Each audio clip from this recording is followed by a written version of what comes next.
राधे राधे। जय श्री हरि विष्णु। स्वागत करती हूँ मैं आप सभी का मेरे चैनल पर। आज मैं आपको भगवान जगन्नाथ की संपूर्ण कथा सुनाऊंगी। तो चलिए सुनते हैं भगवान जगन्नाथ की कथा। जय श्री जगन्नाथ जी। एक बार भगवान श्री कृष्ण सो रहे थे और निद्रावस्था में उनके मुख से राधा जी का नाम निकला। पटरानियों को लगा कि वह प्रभु की इतनी सेवा करती हैं, परंतु प्रभु सबसे ज़्यादा राधा जी का ही स्मरण रहता है। रुक्मणी जी एवं अन्य रानियों ने रोहिणी जी से राधा रानी व श्री कृष्ण के प्रेम व ब्रज लीलाओं का वर्णन करने की प्रार्थना की। माता ने कथा सुनाने की हामी तो भर दी, लेकिन यह भी कहा कि श्री कृष्ण व बलराम को इसकी भनक न मिले। तय हुआ कि सभी रानियों को रोहिणी जी की एक गुप्त स्थान पर कथा सुनाएंगी, वहाँ कोई न आए। इसके लिए सुभद्रा जी को पहरा देने के लिए मना लिया गया। सुभद्रा जी को आदेश हुआ कि वह स्वयं श्री कृष्ण या बलराम भी आए तो उन्हें भी अंदर न आने देना। माता ने कथा सुनानी आरंभ कर दी। सुभद्रा द्वार पर तैनात थी। थोड़ी देर में ही श्री कृष्ण एवं बलराम वहां आ पहुँचे। सुभद्रा ने अंदर आने से रोक लिया। इससे भगवान श्री कृष्ण को कुछ संदेह हुआ। वे बाहर से ही अपनी सूक्ष्म शक्ति द्वारा अंदर की माता द्वारा वर्णित ब्रज लीलाओं को आनंद लेकर सुनने लगे। बलराम जी भी कथा का आनंद लेने लगे। कथा सुनते सुनते श्री कृष्ण बलराम व सुभद्रा के हृदय में ब्रज के प्रति अद्भुत प्रेम भाव उत्पन्न हुआ। उस भाव में उनके पैर हाथ सिकुड़ने लगे जैसे बाल्यकाल में थे। तीनों राधा जी की कथा में ऐसे विभोर हुए कि मूर्ति के समान जड़ प्रतीत होने लगे। बड़े ध्यानपूर्वक देखने पर भी उनके हाथ पैर दिखाई नहीं देते थे। सुदर्शन ने भी द्रवित होकर लंबा रूप धारण कर लिया। उसी समय देव मुनि नारद वहां आ पहुँचे। भगवान के इस रूप को देखकर आश्चर्यचकित हो गए और निहारते रहे। कुछ समय बाद जब तंद्रा भंग हुई तो नारद जी ने प्रणाम करके भगवान श्री कृष्ण से कहा, हे प्रभु, मेरी इच्छा है कि मैंने जो आज रूप देखा है वह रूप आपके भक्तजनों को पृथ्वी लोक पर चिरकाल तक देखने को मिले। आप इस रूप में पृथ्वी पर वास करें। भगवान श्री कृष्ण नारद जी की बात से प्रसन्न हुए और उन्होंने कहा, ऐसा ही होगा। कलिकाल में मैं इसी रूप में नीलाचल क्षेत्र में अपना स्वरूप प्रकट करूंगा। कलयुग आगमन के उपरांत प्रभु की प्रेरणा से मालवराज इंद्रधुमन ने भगवान श्री कृष्ण, बलभद्र जी और बहन सुभद्रा जी की ऐसी प्रतिमा जगन्नाथ मंदिर में स्थापित कराई। यह रोचक कथा आगे पढ़ें। राजा इंद्रदुमन श्रेष्ठ प्रजापालक राजा थे। प्रजा उन्हें बहुत प्रेम करती थी। प्रजा दुखी और संतुष्ट थी। राजा के मन में इच्छा थी कि वह कुछ ऐसा करें जिससे सभी उन्हें स्मरण रखें। देव योग से इंद्रदुमन के मन में एक अज्ञात कामना प्रकट हुई कि वह ऐसा मंदिर का निर्माण कराएं जैसा दुनिया में कहीं और ना हो। इंद्रदुमन विचारने लगे कि आखिर उनके मंदिर में किस देवता की मूर्ति स्थापित करें। राजा के मन में यही इच्छा और चिंतन चलने लगा। एक रात इसी पर गंभीर चिंतन करते सो गए। नींद में राजा ने एक सपना देखा। सपने में उन्हें एक देववाणी सुनाई पड़ी। इंद्रदुमन ने सुना, राजा, तुम पहले नए मंदिर का निर्माण आरंभ करो। मूर्ति विग्रह की चिंता छोड़ दो। उचित समय आने पर तुम स्वयं राह दिखाई पड़ेगी। राजा नींद से जाग उठे। सुबह होते ही उन्होंने अपने मंत्रियों को सपने की बात बताई। राजपुरोहित के सुझाव पर शुभ मुहूर्त में पूर्वी समुद्री तट पर एक विशाल मंदिर के निर्माण का निश्चय हुआ। वैदिक मंत्रोच्चार के साथ मंदिर निर्माण का श्री गणेश हुआ। राजा इंद्रदुमन के मंदिर बनवाने की सूचना शिल्पियों और कारीगरों को हुई। सभी इसमें योगदान देने पहुंचे। दिन रात मंदिर के निर्माण में जुट गए। कुछ ही वर्षों में मंदिर बनकर तैयार हुआ। सागर तट पर एक विशाल मंदिर का निर्माण तो हो गया, परंतु मंदिर के भीतर भगवान की मूर्ति की समस्या जस की तस थी। राजा फिर से चिंतित होने लगे। एक दिन मंदिर के गर्भगृह में बैठकर इसी चिंतन में बैठे राजा की आंखों से आंसू निकल गए।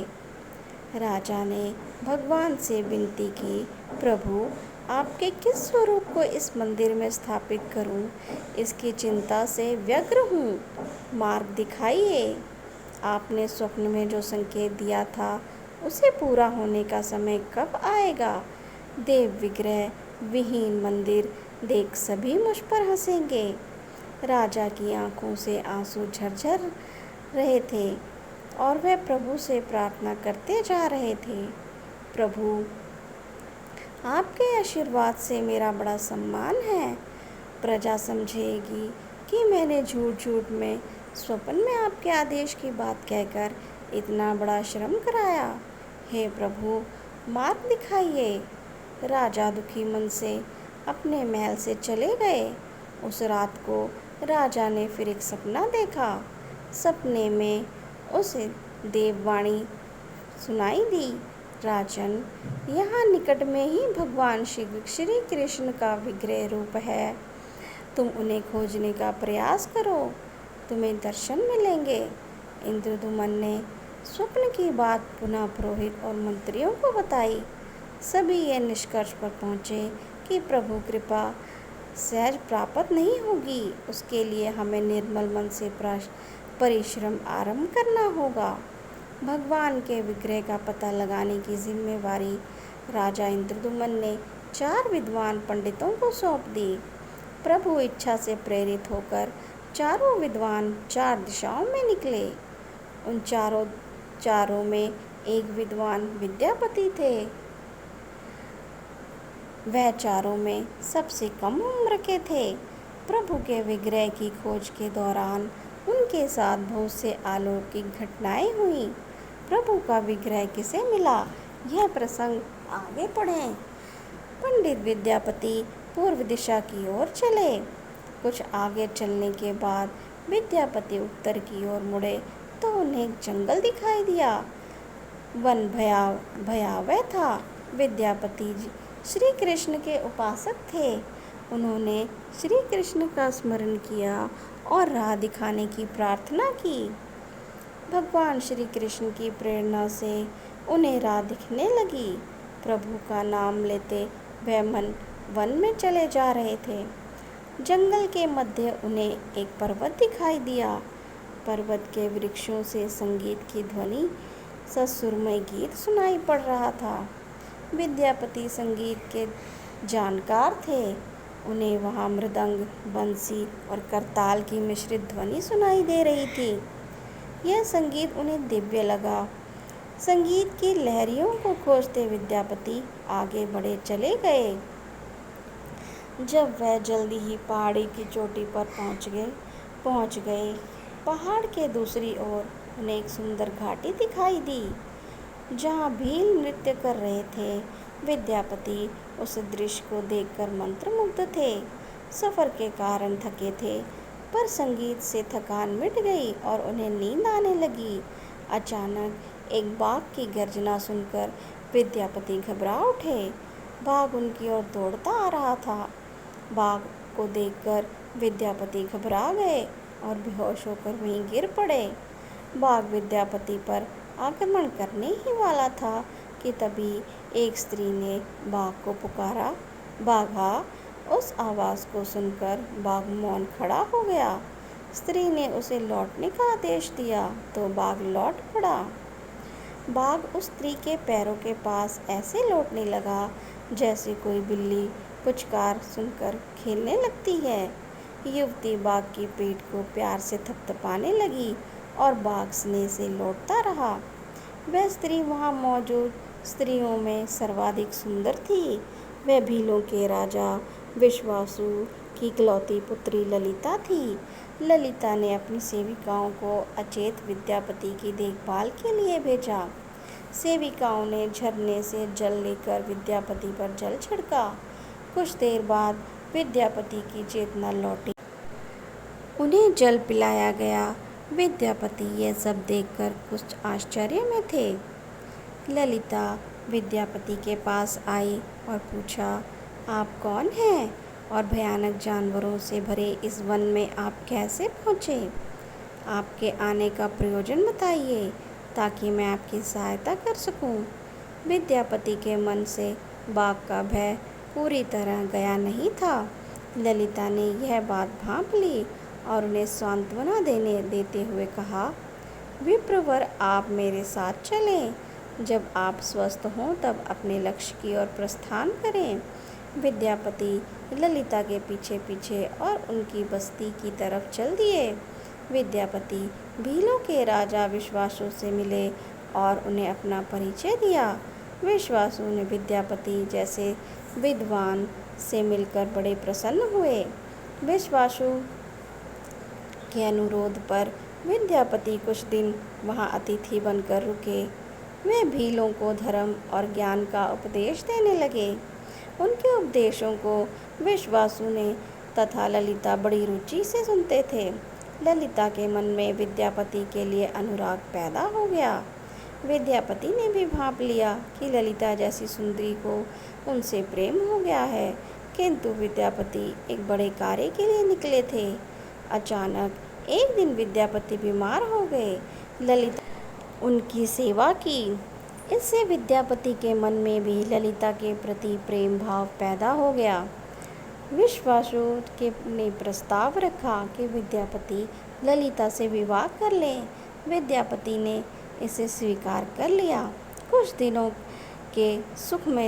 दिनों दोनों के दिन सुख में बीते। ललिता से विवाह करके विद्यापति प्रसन्न तो था, पर जिस महत्वपूर्ण कार्य के लिए वह आए थे वह अधूरा था। यही चिंता उन्हें बार बार सताती थी। इसी बीच विद्यापति को एक विशेष बात पता चली। विश्वासु हर रोज सवेरे उठकर कहीं चला जाता था और सूर्योदय के बाद ही लौटता था। कितनी भी विकट स्थिति हो, उसका यह नियम कभी नहीं टूटता था। विश्वासु के इस व्रत पर विद्यापति को आश्चर्य हुआ। उसके मन में भी इस रहस्य को जानने की इच्छा हुई। आखिर विश्वासु जहाँ जाता, एक दिन विद्यापति ने ललिता से इस संबंध में पूछा। ललिता यह सुनकर सहम गई। आखिर वह क्या रहस्य था? क्या वह रहस्य विद्यापति के कार्य में सहयोगी था या विद्यापति पत्नी के प्रेम में मार्ग भटक गए? यह प्रसंग आगे पढ़ें।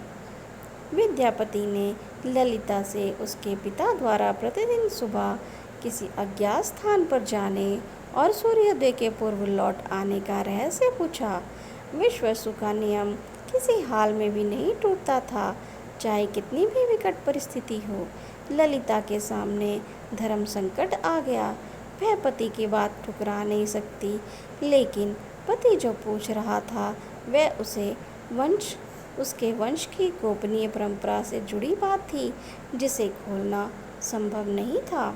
ललिता ने कहा, स्वामी, हमारे कुल का रहस्य है जिसे किसी के सामने खोला नहीं जा सकता, परंतु आप मेरे पति हैं और मैं आपको कुल का पुरुष मानते हुए जितना संभव है उतना बताती हूँ। यहाँ से कुछ दूरी पर एक गुफा है जिसके अंदर हमारे कुल देवता हैं। उनकी पूजा हमारे सभी पूर्वज करते आए हैं। यह पूजा निर्बाध चलनी चाहिए।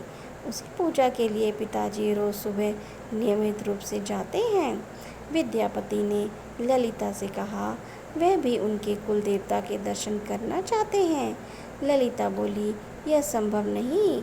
हमारे कुल देवता के बारे में किसी को जानने की इच्छा नहीं। यह सुनकर मेरे पिता क्रोधित हो जाएंगे। विद्यापति की उत्सुकता बढ़ रही थी। वह तरह तरह से ललिता के अपने प्रेम की शपथ देकर उसे मनाने लगे। आखिरकार ललिता ने कहा वह अपने पिताजी से विनती करेगी कि वह आपको देवता के दर्शन करा दें। ललिता ने पिता से सारी बात कही। वह क्रोधित हो गए। ललिता ने जब ये कहा कि मैं आपकी अकेली संतान हूँ, आपके बाद देवता के पूजा का दायित्व मेरा होगा, इसलिए मेरे पति का यह अधिकार बनता है, क्योंकि आगे उसे ही पूजना होगा। विश्ववसु इस तर्क से आगे झुक गए। वह बोले, गुफा के दर्शन किसी को तभी कराए जा सकते हैं जब वह भगवान की पूजा का दायित्व अपने हाथ में ले ले।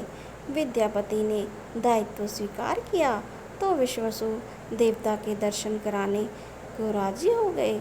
दूसरे दिन सूर्योदय से पूर्व विद्यापति की आंखों पर पट्टी बांधकर विश्ववसु उनका दाहिना हाथ पकड़कर गुफा की तरफ निकले। विद्यापति ने मुट्ठी में सरसों रख लिया था, जिसे रास्ते में छोड़ते हुए गए। गुफा के पास पहुंचकर विश्ववसु रुके और गुफा के पास पहुंच गए। विश्ववसु ने विद्यापति की आंखों की काली पट्टी खोल दी।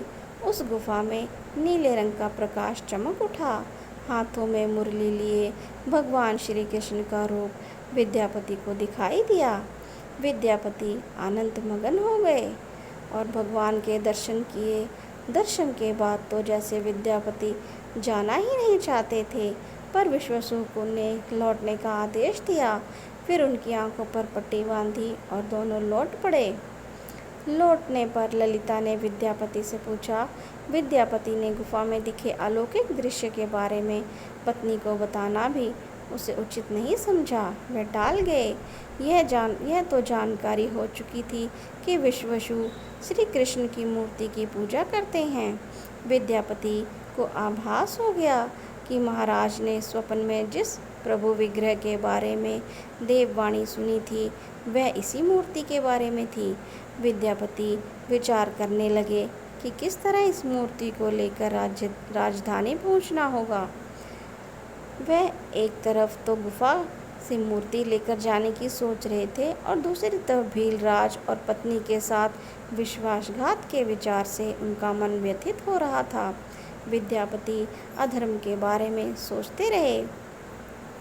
फिर विचार आया कि यदि विश्ववसु ने सचमुच उस पर विश्वास किया होता तो आंखों पर पट्टी बांधकर गुफा तक नहीं ले जाता, इसलिए उसके साथ विश्वासघात का प्रश्न नहीं उठता। उसने गुफा से मूर्ति चुराने का मन बना लिया। विद्यापति ने ललिता से कहा कि वह अपने माता पिता के दर्शन के लिए जाना चाहता है, वे उसे लेकर परेशान होंगे। ललिता भी साथ चलने को तैयार हुई तो विद्यापति यह कहकर समझा लिया कि वह शीघ्र ही लौटेगा तो उसे लेकर आएगा। ललिता मान गई। विश्ववसु ने उसके लिए घोड़े का प्रबंध किया। अब तक सरसों के दाने से पौधे निकल आए थे। उनको देखता विद्यापति गुफा तक पहुंच गया। उसने भगवान की स्तुति की और क्षमा प्रार्थना के बाद उनकी मूर्ति उठाकर झोले में रख ली। शाम तक वह राजधानी पहुंच गया और सीधा राजा के पास गया। उसने दिव्य प्रतिमा राजा को सौंप दी और पूरी कहानी सुनाई। राजा ने बताया उसने कल एक सपना देखा था कि सुबह सागर में एक कुंदा बहकर आएगा। उस कुंदे की नक्काशी करवाकर भगवान की मूर्ति बनवा लेना, जिसका अंश तुम्हें प्राप्त होने वाला है वह भगवान श्री विष्णु का स्वरूप होगा। तुम जिस मूर्ति को लाए हो वह भी भगवान विष्णु का अंश है। दोनों आश्वस्त थे कि उनकी तलाश पूरी हो गई। राजा ने कहा, जब भगवान द्वारा भेजी लकड़ी से हम इस प्रतिमा का बड़ा स्वरूप बना लेंगे तब तुम अपने ससुर से मिलकर उन्हें मूर्ति वापस कर देना। उनके कुल देवता का इतना बड़ा विग्रह एक भव्य मंदिर में स्थापित देखकर उन्हें खुशी ही होगी। दूसरे दिन सूर्योदय से पूर्व राजा विद्यापति तथा मंत्रियों को लेकर सागर तट पर पहुंचा। स्वप्न के अनुसार एक बड़ा कुंदा पानी में बहकर आ रहा था। सभी उसे देखकर प्रसन्न हुए। 10 नावों पर बैठकर राजा के सेवक उस कुंदे को खींचने पहुंचे। मोटी मोटी रस्सियों से कुंदे को बांधकर खींचा जाने लगा, लेकिन कुंदा टस से मस नहीं हुआ और लोग भेजे गए, लेकिन सैकड़ों लोग और नावों का प्रयोग करके भी कुंदे को हिलाया तक नहीं जा सका। राजा का मन उदास हो गया।